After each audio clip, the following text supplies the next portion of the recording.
Welcome to the Tax Alpha Solutions Podcast, hosted by Matt Chansey. Matt is a tax consultant, author, and certified financial planner with almost 2 decades helping his clients grow their net worth. On the show, Matt brings together an array of specialists to share with you their experience and success along with strategies of the 1%. Matt Chansey is with Coastal One, member FINRA SIPC.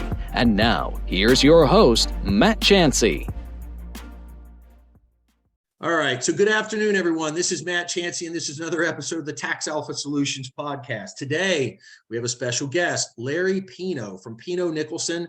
He is an attorney, a commercial attorney with commercial law and business consulting, but above and beyond just being an attorney, he also is an entrepreneur, not just an entrepreneurial spirit, but a real entrepreneur. And he has also published 14 books. So clearly tons of knowledge there that he's going to be able to share with us today. So hold on to your hat. So everybody, Larry Pino, thanks so much for joining us today. Fantastic. Thanks for having me, Matt. I've thoroughly enjoyed, by the way, this introductory conversation we've been having. It's been great. Well, good stuff. Well, I appreciate you taking the time. So very good. And it turns out, what we found out in the internet is we're about to be neighbors. Literally 1 minute away from us. That's pretty funny. There you go. Well, it works out. So, hey, let's start really high level. On the pre-call, we talked a little bit about you're a commercial lawyer. So what is a commercial lawyer? What do you do? So commercial law is broad, of course. So it encompasses any number of things. Maybe the first designation between the two is commercial litigation or commercial transactional. And so from my standpoint, I've done both. Quite a bit of litigation over the years, but pretty much nowadays it's about 90% transactional. It's about 10% litigation. So what does commercial anticipate? It talks about anything related to business, anything related to real estate, mergers and acquisitions, buy and sell of businesses and of real estate, of course, joint venture relationships between and among parties, anything in the real estate field like development work, anything in the investment and securities for fields. All of those are sort of within the context of what a commercial lawyer does. That's a lot of stuff. That's a lot of stuff. And, sometimes they specialize, but because I never, I went to sort of a big law school, which was New York University Law School, but I had no interest in any of those offers. I mean, the big law firms and, they'll churn 20-hour days and they'll churn you for 2, 3, 4 years. I had zero interest in that. And besides, I always wanted to work for myself. Well, somebody taught you early on that billable hours was a miserable thing. Oh my gosh. So, I came back to Orlando, to Winter Park, actually, where my parents had moved down from New Jersey. And I just, I got a renovated building, or I didn't get the renovated building. I got a building in downtown Orlando, renovated it, and opened up a law practice. And I put a sign on the door, hire a lawyer, and started looking for clients. And that's kind of what started it off back in those days. So today, you've got 6 attorneys that work for you today in the different aspects of law. So how did those initial clients start showing up, knocking on the door saying, hey, I'm looking for a commercial lawyer. I got a business transaction, a real estate transaction, an M&A transaction. How did they start finding you, knowing that you were the guy solving the problem? Yeah, that's funny. So we had the office, and obviously I had to have a secretary. In those days, they were called secretaries, legal secretaries. And so I hired this high school graduate whose name was Cecilia. She had never been a legal secretary, but the truth of the matter is I had never been a lawyer. So it was the blind leading the blind. She was Cuban, still is, I'm sure. And I'm Italian. So we drank, and I had this wonderful espresso machine. So we drank lots of espresso and looked at the phone, and the phone was not ringing. And, she had it set up. She was all set with her Selectric 3 typewriter. And we had nothing happening, man. So a friend of mine had invited me to a Kiwanis Club meeting. And, back in the day when Kiwanis clubs and all of these types of organizations were pretty strong, a lot less so now, but, the Rotary clubs and all that. And so I went there, and I'm sitting there, and you're talking about 75 people for a lunch. And they're all men, they're all in suits and all that kind of thing. So certainly from a clientele standpoint like that. And the president goes up and talks about, whatever the issues of the day are, and then turns it over to the activities guy who introduces a speaker. And then the speaker talks for about 20 minutes and takes a few questions, gets some applause, and that's the end of it. So I come back to Cecilia and I say, I got it, man. I understand. Because I was a debater in college. I was at Notre Dame. I was a debater there. And law school, I actually coached the undergraduate debate team at NYU. So I had no problem standing in front of a group of people and talking. So Cecilia starts banging out letters. We got a list of all of the organizations, civic organizations in town. And we sent out a letter, my name is Larry Pino. I am an attorney in downtown Orlando. Of course, I am, but I do talks in the following areas. I hadn't done it yet, but I do talks in the following area, how to protect yourself with a contract, how to buy your business, how to sell a business, and so forth and so on. I gave him like 5 topics. If you're looking for a speaker, please give us a call. And every day, Cecilia would bang, this is prior to computers, so she's banging out like 30 letters a day to all of the organizations, and literally the phone starts ringing. And I start going out and I do breakfast, lunch, dinner, didn't matter. And I do a talk. And afterwards, I finish the talk. And if anybody has any questions at all, feel free. So they'd ask me some questions. And I'd say, absolutely, that's a great question. Blah, blah, blah, blah, blah. If you'd like more information, come on up and talk to me after. And I'll tell you, within 7 months, I had pages of clients. And it all came from doing those organizations. And that's literally what eventually led to my first major business, which was marketing seminar companies, seminars across the country. Nice. Honestly, not much different than the way I've built my business, just speaking in front of groups over the years and, and educating people on topics they're somewhat unfamiliar with and saying, hey, if you want to talk more about this, that's awesome. And I have been to a Kiwanis meeting and a Rotary meeting and all that stuff back in the day, and part of Toastmasters and stuff. Yes, actually, right. I know all that stuff that you're talking about. So it was great. It was really a wonderful entry. Got me involved in a business that I thoroughly enjoyed, which was doing seminars and educational programs, speaking to adults. And we eventually ended up with, of the 80 startups that I had over the years, several of them were in the training and education business for adults. One of them in the very beginning was called the National Mortgage Investors Institute, where we taught people how to buy and sell privately held real estate notes. And it was a very intense program that consisted of 5 full days in a boot camp format at a hotel. And we marketed it like $6,000. And they absolutely had to take a certification exam before we graduated them. And we gave them a certification as a certified mortgage investor, and literally just loved it. We traveled around the country. I was gone pretty much every weekend. And that eventually led to an International Factoring Institute, which eventually led to the American Cash Flow Institute, where, that was one of the books that I wrote, Cash In on Cash Flow. And that was the Simon & Schuster one. Okay. And on and on and on. And so for 20 years, I appeared in front of hundreds of thousands of people in the boot camps, less than that, about 130,000, and taught them for days on end. Eventually, I ended up, especially after I got married, I ended up starting to go from 5 days to 3 days, 2 days. And then I would just simply show up on the last day of the training program. But that was all. And, every time I ended up at a training program, I ended up with clients.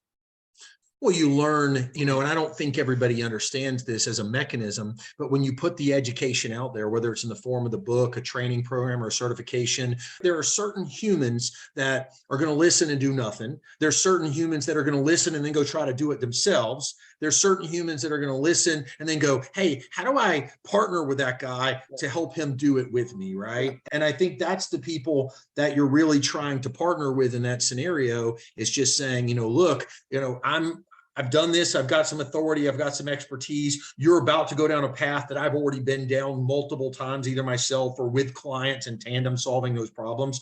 Maybe it makes for a good partnership, right?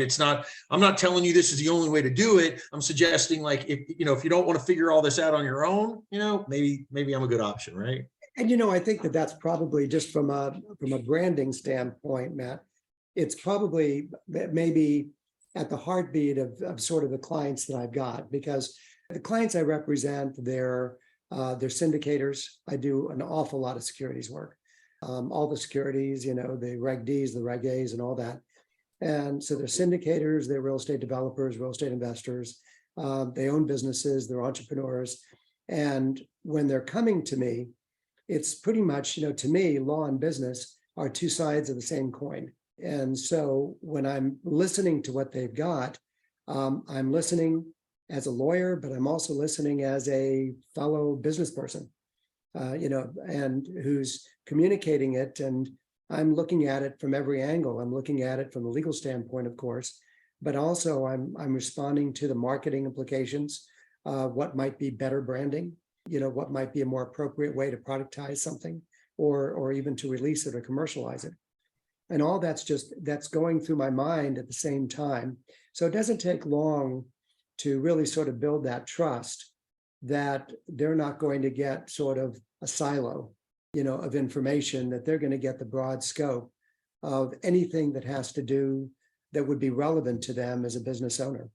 Well, you're adding value in multiple channels simultaneously because you have a more diversified background in the things that you've been exposed to and that you've done. Whereas, attorneys are notorious for being no people, right? No, you can't do that. No, risk, compliance, no, right? But you're looking at it through your entrepreneurial lens from an opportunistic standpoint, going, but if we get this right, what is the opportunity if we get it right? How do we maximize the value of getting it right while protect ourselves on the other side from, heaven forbid, we don't do everything right?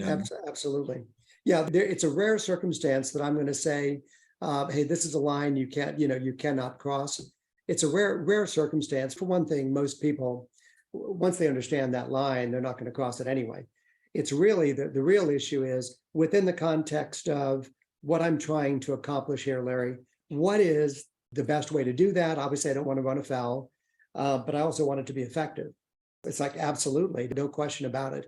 So here's what I might suggest. So what you're going to do is you're going to figure it out, not only based upon what's the appropriate way to do it, what's the lawful way to do it, what's the way that will significantly reduce your exposure to liability, and at the same time will be effective from a commercial standpoint. Yeah, absolutely. The old expression, there's more than one way to skin a cat. Yeah, for sure. Right. So you can look at the problem from a few different ways, to a few different lenses, and come up with potential solutions. And the other thing I try to tell people all the time is, just because you could doesn't mean you should do it that way or go forward. Right. It might not make sense in its current iteration. There might be the genesis of a great idea in there that can be executed on in a different way, but that might not be the best business model for whatever that particular product or strategy is. So no, I agree with that. And you know what, too, especially when you're dealing with entrepreneurs, that many times they're just talking to themselves. So they don't have an opportunity. They're talking to themselves, or they're talking to individuals who can't always assist them in moving the thing forward.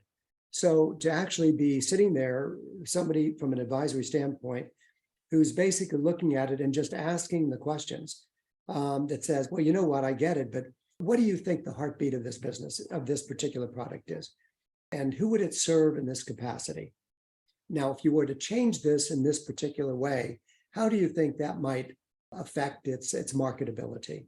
And these are just questions that, for somebody on the other side who maybe doesn't necessarily have exposure to that type of questioning.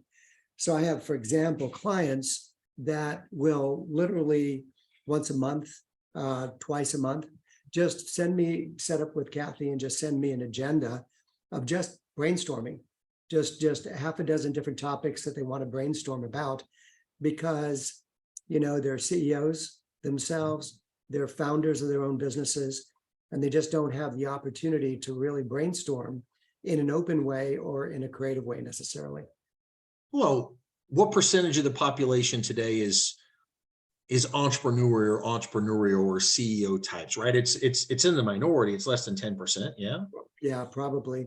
It's 100% of who I get, but as right, clients, 100%, right? So you've got a bunch of people that think alike, but if you go outside of your ecosystem and you talk about the average person, I mean, you might have a CEO or a business owner type, but that doesn't mean that the people that they've become friends with, maybe a guy he plays golf with and some other stuff, they might have jobs. They might have 9 to 5s. They might clock in and work for somebody else and not make all those business strategy type decisions. So they don't, you're right. Their sounding board isn't their circle of friends that they hang out with and they do other stuff with. So they have to lean outside of that circle a little bit. yeah, no question. No, I was just going to say, then when I turn over to the other side, like, for example, with all the businesses that I've done, the one that I'm doing now is Tuscan Gardens, which is Tuscan Gardens Senior Living. So we have 3 communities in the state of Florida. And I founded that I've started up every business I've done. And started that back in right after the Great Recession. So, looked around in 2011, 2012, really just kind of felt that based on, my experiences with my mother, that this was something that I really wanted to do. And at the same time, I told myself, what am I doing? What am I doing? Senior living, what do I know about taking care of seniors? What do I know about healthcare? So I really debated for close to a year until I finally said, no, I really want to do this. And so I started conceptualizing what would it look like for me to take, what would it have to be like for me to put my mother in and into it. And that's kind of what happened with Tuscan Gardens. So I started it. We found our first land in 2014. And then we opened up our first community in 2016 at 136 units of assisted living, enhanced assisted living and memory care. And that was my first exposure to senior living. But the reason I mentioned that in this context is, talk about a group of people who are not entrepreneurial. I mean, they come from the old sort of the assisted living came out of what was originally the old nursing homes.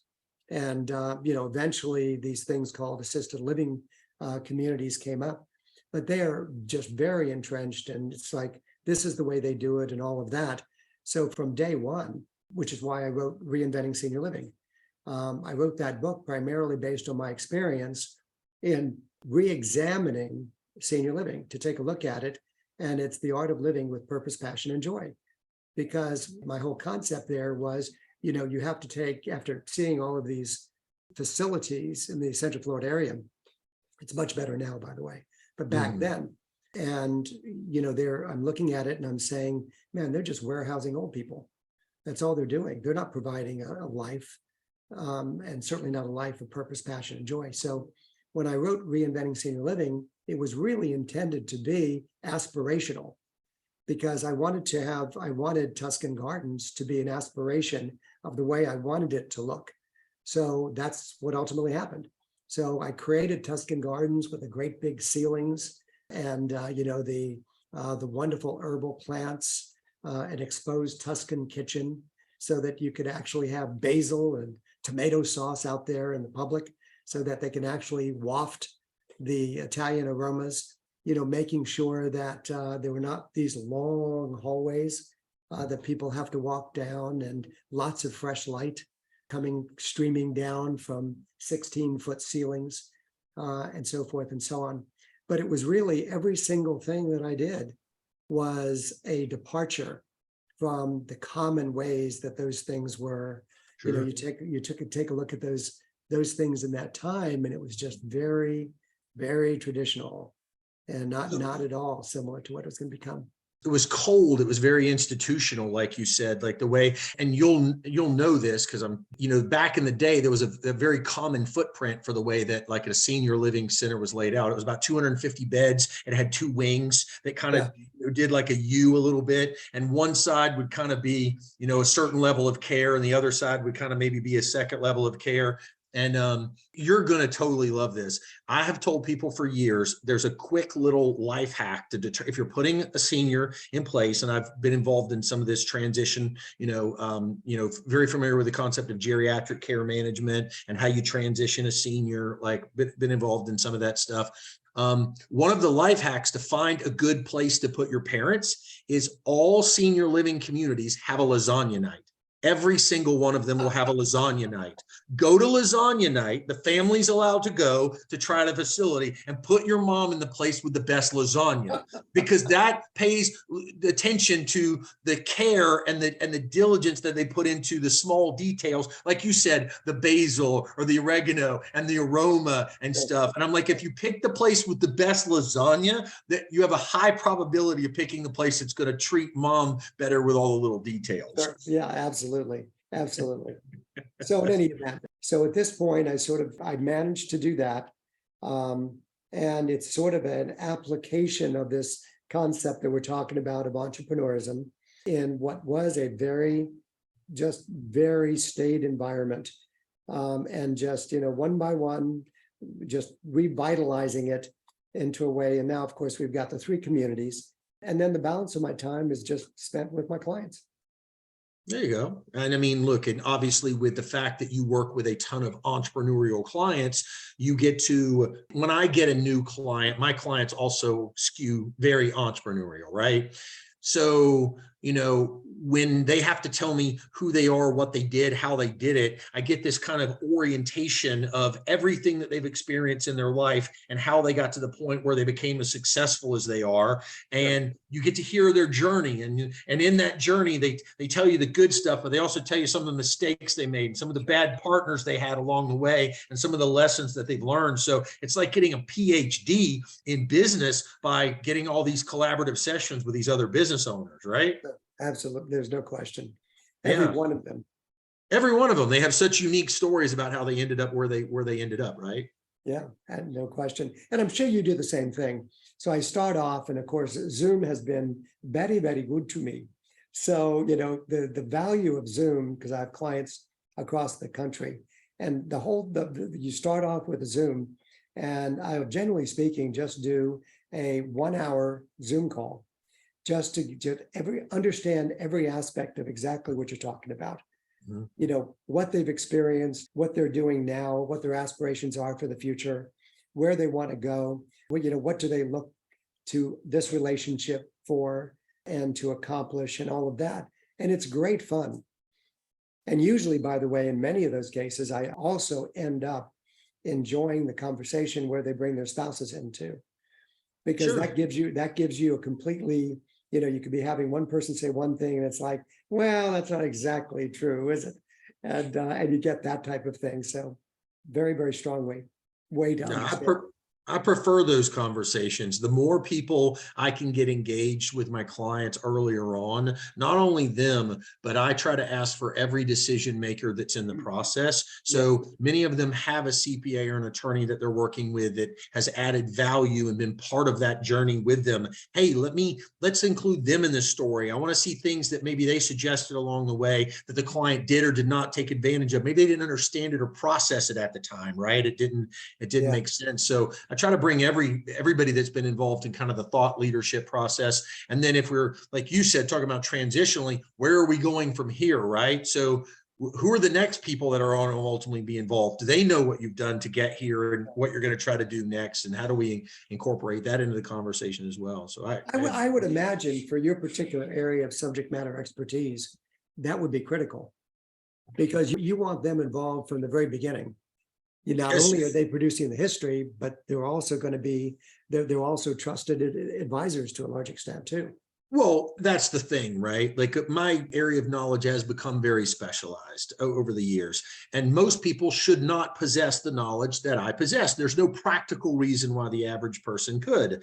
And it's not meant to say that I never suggest that I'm smarter than the other person I'm talking to. I have more specialized time focused on a very unique niche that if you put the time in it, you would know it the way that I know it. But you spent all those years developing really good, trusted relationships with people that would benefit from the IP that I have. So could you go back and develop my IP? You certainly could. Could I build a business where I had trust of a bunch of clients over a long period of time? I certainly could. But the highest and best use of each of us today is to leverage one another what we've got. You've got trust in a relationship and a history with that client. I've got knowledge that might make sense and add value at where that client is now in their life. We could leverage each other and solve this problem more efficiently.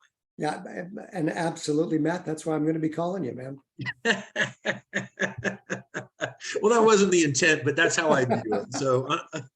So of all the things that you do from a transactional nature, we talked about before, because obviously there was some litigation work and stuff on the transactional nature. Are you more buy side? Are you more on the formation, or are you more on the sell side when something's over and done? How does that work? How does that split itself? Yeah, we do. So on the M&A stuff, the buy and sell stuff, it's really just, it's literally 100% agnostic. We have clients who are buying, clients who are selling. If anything, we probably are more on the sale side than we are on the buy, but I wouldn't rank it, maybe 55-45 or something. Otherwise, it's both of those. But I would say probably we do quite a few private transactions. We represent a number of, investors who lend private money. So we do a number of lending transactions. That's probably even more than on the buy and sell side. And then I would say probably the category that we do the most of is really security syndications. Okay, let's talk about that a little bit. Because I don't know, let's assume that people on there don't know what a security syndication is. What is it? So just start with a very easy. You have one apartment building across the street from me in the office here, and it's got 140 units. The thing is going to go for whatever, $14 million. So you've got somebody who has $1 million and he really needs about $3 million. So he puts together a private offering to go get the other 2 million. And they have that $3 million. They go get a mortgage for the balance, and then they acquire that apartment building. So the syndication, or the private offering, is the opportunity to bring investors into an investment that they have the opportunity to produce a rate of return on. Now, most of the time, I gave you easy numbers because it's a small deal, but typically it's going to be larger than that. So typically, a syndication will be at a low of 10 million. They'll average in at somewhere between 10 million low to 50 million. That would be sort of the sweet spot of these types of private offerings. I've done some as high as 100 million, but generally speaking, when you're now above 100 million, you're probably now talking about different types of entities and different types of syndications. But if you wanted to raise $25 million because you wanted to go buy a portfolio of 3 self-storage facilities, you'll do a $25 million syndication, and you'll go out and start contacting. If one particular type of syndication is a 506C, which came out under the Jobs Act, that gives you the opportunity to market, except that you have to limit yourself to accredited investors. So, well, I always say the C stands for crowdfunding, which that's not true, but. Oh, no. But the C allows for crowdfunding, which public communication, telling people about it out there in a public forum without making sure that they're necessarily an accredited investor. Before, you can kind of put it out there a little bit, and then when they respond, you can qualify them to make sure they're an accredited investor. Right. Yeah. So the 506C is an exempt offering, strictly limited to accredited investors as investors. And the only other thing is that it requires validation of their accredited investor status, as opposed to the older one, which was the 506B, that was self-validating. But in any event, so very typically, the ones that we do the most of are going to be in the $25 to $35 million level.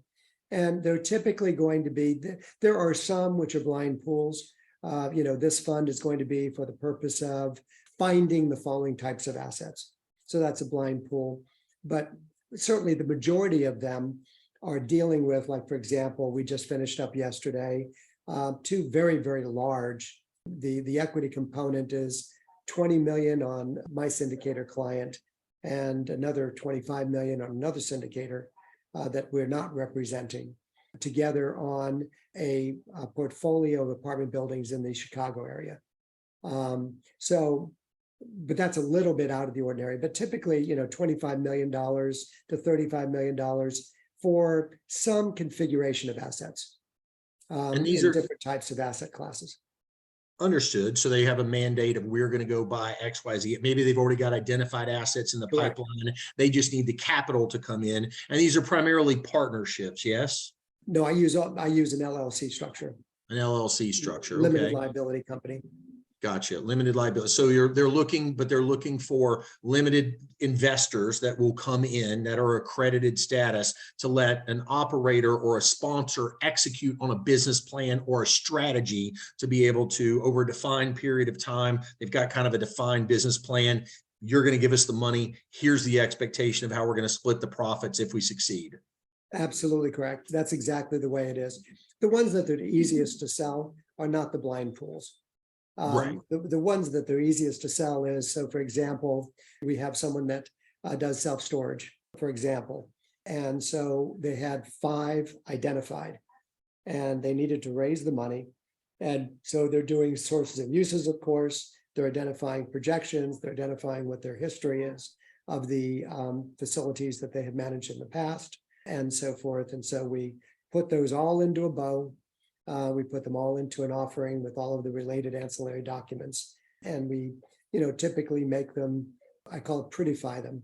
We make them pretty and consumerized so that they can actually have some sex appeal in the offering, even though it's doing all of the bells and whistles that legal documents have to do. Well, if no one in the history of the world has ever bought one of these investments by looking at a private placement memorandum, because it explains all of the negative risk factors in a massive amount of detail and all the terrible costs associated with it. It doesn't talk about the opportunity if you actually get the thing right. Yeah. And if they talk about the opportunity, they have to disclaim it anyway. Yeah. So never did anyone read a PPM and go, that sounds like a great idea. I'd love to do. I want this. That's right.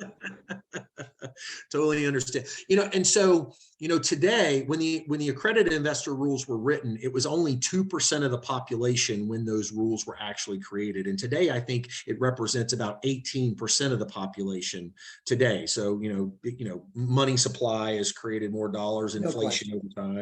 Yeah, the accredited investor population out there is a pretty big population for sure. Yeah, it's a lot more than it used to be for sure. But I know that, there's still a ton of people out there that would qualify for status, but because of, and you can maybe speak to this better than I can, a lot of the investment opportunities that are presented through commercialized investment houses, big brand name financial services companies, they don't really sell these type of private placement offerings on them. You probably have an opinion on why they don't. Oh, primarily the risk. There's an enormous amount of risk when you have the broker dealers. It has to be, they have to go through so much due diligence. And on top of that, there's not only do you have securities regulations, you also have FINRA, because they have to be members of FINRA. So you have 2 bodies of regulatory. And FINRA is extremely it's very terse and dense in relationship to what is basically federal and state securities laws. So they have that they have to contend with, and sort of marketing, just going back to the marketing, it's kind of like, this is targeted to make 14%. However, do not assume that you're going to make 14%. I mean, it's like you can't get away with any marketing when it comes to getting through FINRA regs on the marketing side. So it's tough in that capacity. Second, because it's not ultimately registered, it's an exempt from registration offering. So because of that, your liability is substantial to the investor himself or herself. And so you have that. Third, the responsibility from a fiduciary standpoint on the broker dealer is such that they have to go do a deep dive that virtually no investor would do. And that's part of their responsibility Sure. as a fiduciary. So for all of those reasons, there's got to be really strong organization supporting the offering. And there has to be a very strong confidence level in the offering itself for them to go through the institutional format. So what you generally see when it comes to the Reg Ds, you're really seeing independent sponsors, and they're really selling direct to the accredited investor public. They're not going through these institutions. Sure, understood. I would add one caveat to that, and I'll see if you agree with me. I would say another reason that those products don't sit on big distribution platforms is because the finite amount of equity that's ultimately raised, which is typically smaller, 30, 50 million dollars, right? If you're going to take on all that time and the cost of doing all the stuff that you mentioned before to get it approved on a platform where you have 20,000 reps out there talking about the product all the time, if you put a $50 million slug of something available after all that work, it would literally sell out in a day. Yeah. And so from a business model standpoint, it doesn't make any sense for them to do all the work to get it to the platform for something that was literally could be discussed in about one day. Yeah, that's right. It could sell out in 2 or 3 days at that level. You're exactly right. Which is why, to just even to sort of get the time to be able to make the offer, if you've got a $50 million offering, you're just not going to get a lot of time. No. It's not going to have much significance to the broker-dealer that's out there doing institutional work. No, that's true. It's funny. And also today, there's more than accredited investors. There's a qualified investor, which is like $2.1 million. And then there's a qualified purchaser, which is like $5 million. Right. And there are all different types of investments that are available to people. The farther you kind of go up that ecosystem, right? Like you're deemed to be more sophisticated and you can take on more potential risk and less potential liquidity and all those other elements as you move up that spectrum. So it's funny when I have those conversations with investors all the time, they're like, how come I've never heard of any of this stuff before? And I can't go talk to my friends about any of this because they're not in the same club I'm in, or they don't understand, or they haven't done it before. And I'm like, yeah, I know. That's why they say you're kind of in the big boy club. You're deemed sophisticated. You need to be able to make a decision because you're not going to be able to ask your inner circle people because they probably won't qualify to be able to participate in this at the level that you're at. No, I think that's absolutely right. So I look just in our lives and in my network, were I not a lawyer doing this type of securities work, I wouldn't be coming across these because it's all by referral. And certainly the investors that I represent, were they not in investment circles, they wouldn't, because they certainly can't find these things based on the institutional distribution channels. They find it based upon the independence. And unless you're plugged in, you don't get the chance to see them.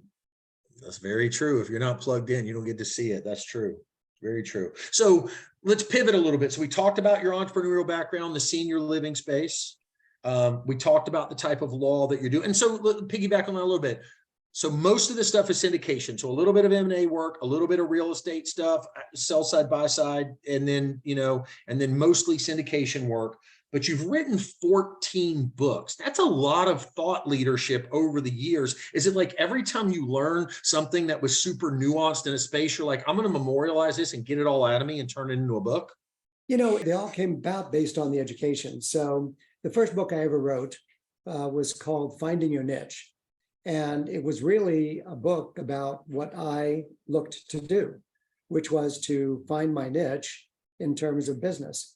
But I was super curious because most people have never written one book. And I'm in the process of putting together a book now. And we talked about that a little bit on the pre-call. I'm working with Forbes to put together a book, right? So you put together, I can tell you, it's not easy. For the people that are listening, if you've ever thought about doing it, getting all the crazy stuff that's in your head down and organized on paper so that it all makes sense to somebody else is not an easy task. And you've tackled that 14 times. Let me kind of just tell you how it is, because for mine, it was a little bit easier. I think that it would be incredibly difficult for me to sit down and to actually literally tap out a book. So that's not the way that I did them.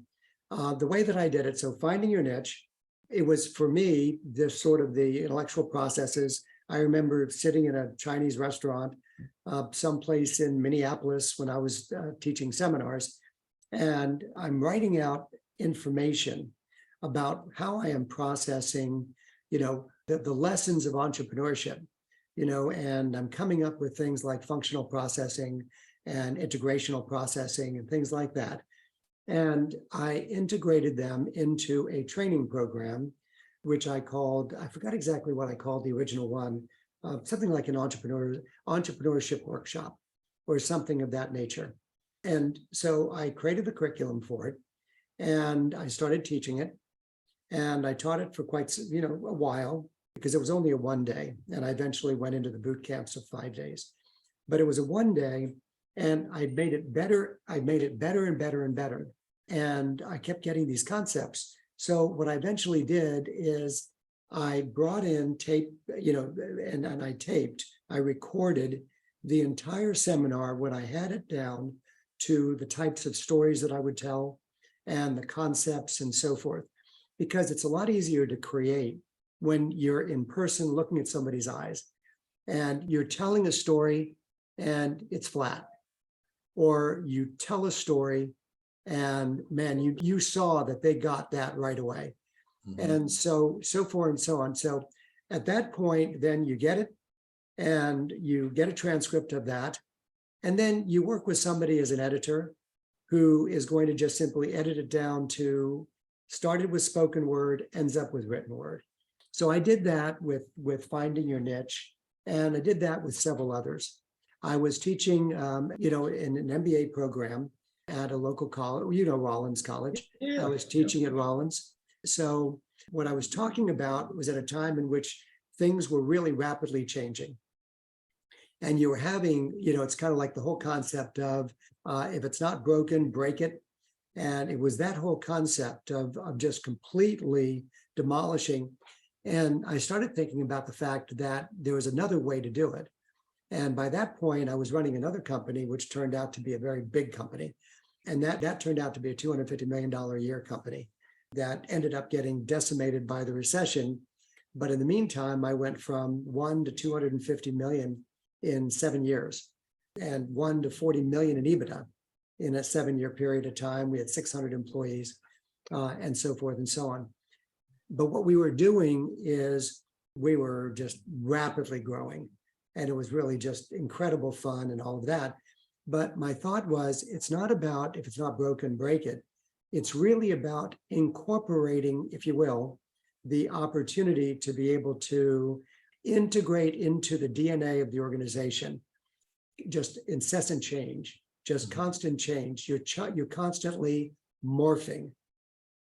And so I called the book Morphing: Radical Evolution for Revolutionary Times. And that was the whole concept. And then, so with that concept in mind, I wrote kind of the first chapter, which was the precipice of this, the ability to be able to say, well, who are we looking for? And then because I was teaching at MBA school, I had the MBA students identify one company that illustrated these particular concepts that I used as the chapter 1 of the book. Sure. And then the rest of the book was based on the research these MBA students had done. So that was another one. I told you about reinventing senior living and how that came about and so forth and so on. Cash in on cash flow was exactly the same thing. I was teaching the American Cash Flow Institute 5-day training program. And, obviously we had that down pat. We had human beings like, Matt Chancey, for example. We knew their histories, we knew their stories and all of that. And I had come up with a concept of cash flows. And a cash flow is anything that you can buy for a present value, future income streams. And so at first I started with mortgages, and then it became business notes, and then it became equipment leases, until I categorized it into 60 different cash flow income streams, falling into 5 primary categories. So I had the structure and the architecture for the book. Were royalties in there? Royalties absolutely in there. Yeah, the royalties were clearly in there. So I put that all into, of course, the education, which ultimately resulted in the 5-day training program. And I brought in the recorders at a certain point, did the transcripts, and then created the book out of that. So I don't know what the lesson is, but I will tell you dictation is my best friend. Yeah. I think that when people think about writing a book, they think about having to write it by sitting at a keyboard and having to bang it out. I've never done that. I've done a lot of writing. I write for the Orlando Sentinel every week. Sure. So I've done a lot of writing, but honestly, I couldn't write a book that way. I could never do it. But if you could just, you can get the Philips app and a smartphone, and you can dictate in, and they automatically transcribe for you. They send you the transcription, and take your thoughts and just dictate your thoughts. And you don't have to worry about, oh man, that'll not look, that's not going to look good on paper. That's what editing is for. Right. But you can actually be writing these thoughts down. So 14 books later, that's my advice to you. That's good advice. And it's funny is I have evolved to the point where I talk about this stuff all day, every day. So it's in my head, and I have certain talk tracks, the way I explain through stories and narratives. So, just breaking those apart and ordering and sequencing them and creating outlines. And then to your point, hitting dictation on a phone and then talking out that whole next paragraph of all the different iterations of the way I present the content. And it ends up being, 10 minutes long or 12 minutes long that I just rambled into the phone. And then a dictation person puts it all together in a Word. And like you said, you kind of go through that iterative process where the writers will, do some editing to it and clean it up and take spoken word and structure it so that it looks like written word. Yeah, so that it's actually that's right. That some of just the stuff that we talk, like, all the stuff that everybody says, and that stuff comes out of there and all of that. I mean, for you though, Matt, that would be, you could probably write 3 books. Just based upon just who you are and based on what you do.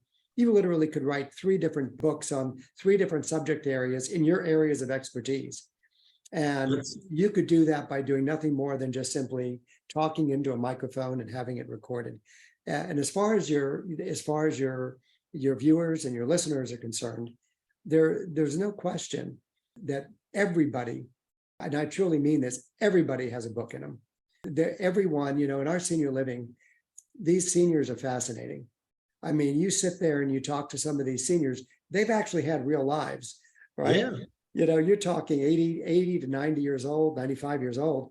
They've had lives and they've lived lives that they tell and can tell personal stories that we could only access through history books. And to have the opportunity to listen to them, you want to be able to say, let me put a microphone in front of you. You got a book inside you that literally could come out. And so the easiest way to do that, you get the Philips download on the app and you start using that and you get them to send you transcripts on it. And it's very inexpensive, the transcripts. And before you know it, you've got yourself a book. I think we just found the title of your 15th book. Everyone has a book inside them. Maybe so. I mean, look, you have the senior facilities, right? Like everybody has a book inside of them. Could be a mashup of you just taking a 10-minute interview with everybody saying, tell me about a couple of the most interesting things that you ever did in your life. And you took a mashup of people just in your senior centers talk. I mean, if they've lived to 80, 90 years old, they've had some amazing experiences, both positive and negative, just a series of interviews of people in an assisted living facility. And you're going, you think all these people are the same, but yeah, these people all had very different backgrounds. They all ended up at the same place at the same time here, but how they got there is very different. And it's a collaboration of the best and the worst of 90 years of, Matt, I got to tell you, I hope I don't owe you a royalty for this, right? So I got to tell you, that's a great idea. That is seriously a great idea. We're on every Friday. We do our sales calls. We're our sales departments and our vice president of sales for the communities and all that. And then each of the sales teams for the 3 communities. And we're on our sales calls every Friday for an hour and a half. We hear the most incredible stories. And I hear it just because, it's kind of like, obviously that's what we do. We start with a Tuscan moment. And we talk about a particular story and all that kind of thing. I got to tell you, I have never thought of connecting it to actually writing a book about those stories. Take all those stories, turn them into, and guess what? That becomes the book. So when people are thinking about moving or transitioning their parents into adult, into senior care, you're like, look, we know that these are special people. We know they had a special life. This is just that next chapter where they're at, whether they want to be here or not want to be here. But we recognize the individuality of those people and their special story. And here's how we memorialize it. Like, look at some of our other guests that have stayed with us. And like, I think it becomes a great, I don't know. It just came out when you said it. It just clicked. I think it's a great, honestly, I think it's a great idea. There you go. There Absolutely. you go. Well, we'll have to work out a contract on that later. Yeah. Actually, what I'll do is I'll have you go into the communities and interview them. There you go. There you go. We'll do our joint, the next book will be a joint book between the two of us. There you go. I got to get my first one done. You're so far ahead of me on this deal. I got to get it's getting there. I had to get a process. Like you said, you're looking at the process backwards going, I figured out how to get it all out of me. I didn't at first see the process of how to get it all out of me. And so the first part I struggled with was getting that process. Like, I think I had the voice, which is different than the process first. Right. And then I had to figure out how to get that voice to have a process so that I could extract the information. I think since I figured that part out, it's gotten a little bit easier. But like you said, there's a hack to that. If you think you're going to sit down and scratch all that stuff out, like it overwhelms you with the magnitude of the scope of work that needs to be done. No question, it does. Of course it does. So I will offer this to you, Matt, that honestly, I will be glad to, if anytime you want some pointers or advice, or even if you want me to look over your stuff, I'll be happy to. I'll be happy to just simply do that. Good stuff. Well, I appreciate it. Well, hey, we're kind of running long on time here today. It was a great interview. Anything else we want to close with? Anything we didn't hit or we should hit, or any closing remarks? Oh, no, I'm good. It was just, I had no idea what I was going to come on the show and talk about, but you make it pretty easy to talk about anything. So I just appreciated the invitation, and I know I had been referred to you by somebody that has high respect for you and wanted me to be on your show, your podcast. So I'm just delighted, and just thank you for reaching out to me. Good. Well, I'm glad you participated. It was a lot of fun, and I love getting to learn about new people. And, you've got a very interesting backstory, like all the way that you got to where you're at. So I greatly appreciate you sharing with our audience today. So under all the podcasts that we do, all of your contact information for your firm and everything will be laid out there. So we're going to curate that, put it all together. So all your contact information will be there. So it's pretty easy to find from that point. So I appreciate your time, but everyone, thanks for attending today's podcast. This was Matt Chancey, Tax Alpha Solutions podcast. Today's guest, attorney Larry Pino, obviously in the commercial space, works with businesses when they're buying and selling, works with real estate when they're buying and selling, works if you're looking to syndicate for investments. He looks at it not only from the risk of an attorney, but the entrepreneurial side as a business owner. And so can add a lot of value. And what I learned over my business career is that value creation is wealth creation, right? Absolutely. No question. So no good question. Stuff. Thank you for the recap. And remember, my invitation to come visit us when you're in Winter Park is always here. So we're going to do it without a doubt. So thanks so much, everybody. This was Matt Chancey with Larry Pino, and we'll see you next week. All right. Thanks so much. Bye, guys. Thank you for listening to another episode of Tax Alpha Solutions, brought to you by Matt Chancey. We hope you enjoyed listening to this week's guests and insight. If you liked what you heard, please consider subscribing wherever you listen to podcasts.